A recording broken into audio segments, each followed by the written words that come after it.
The Matrix.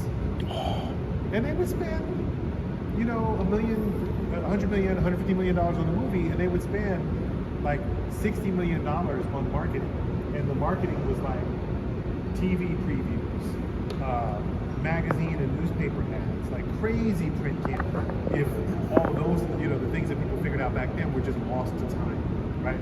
But by the time Hollywood and Pixels was founded, a big chunk of the money was being spent on the digital side. And so a lot of people that were, you know, pioneers in the early days, by the time we get to 2015, 2016, 2018, these are people who, you know, whatever, like these people had moved up the ranks, you know, over the years, because the amount of business they were responsible for continued to grow, and the importance of what they were doing continued to grow. The other thing that actually we talked about at Variety yesterday with respect to sports, but it's true for entertainment marketing as well. Nowadays, almost any way that you would watch filmed entertainment, if it's not in a movie theater, they can measure what you're doing. Or if you're going to watch something that's on a website, you're going to pull something from a mobile app or whatever, you're asking for it, you're requesting it, right? You're clicking on something to make that happen. So nowadays, it's not just that all this attention has gone to the screens, but also in terms of measuring success. It's much easier to measure what people are doing and what's going to work if you're dealing with people who are on the digital side. So like, compared to what it was like in 1998 or 2002, it's completely reversed, right?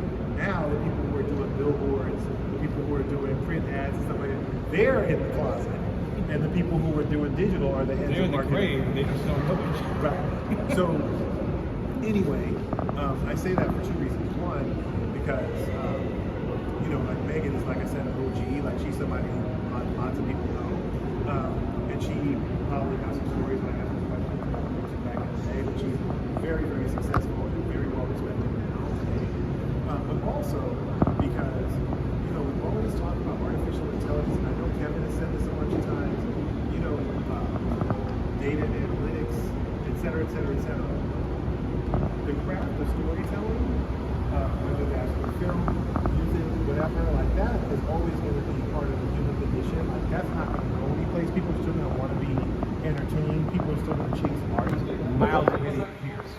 Right? I know Kevin has a ton of relationships with like Oracle and the people at SIGGRAPH, and obviously the Red Camera relationship and all this other stuff. Like, you know, Red Camera is a huge breakthrough innovation that doesn't get talked about enough. Right? Like you have these incredibly high-powered, really high-quality cameras that are affordable. Because before Red, people are renting like these big Panasonic cameras for like, I don't know, $20,000 a day, $100,000 a day, that don't have a fraction of the resolution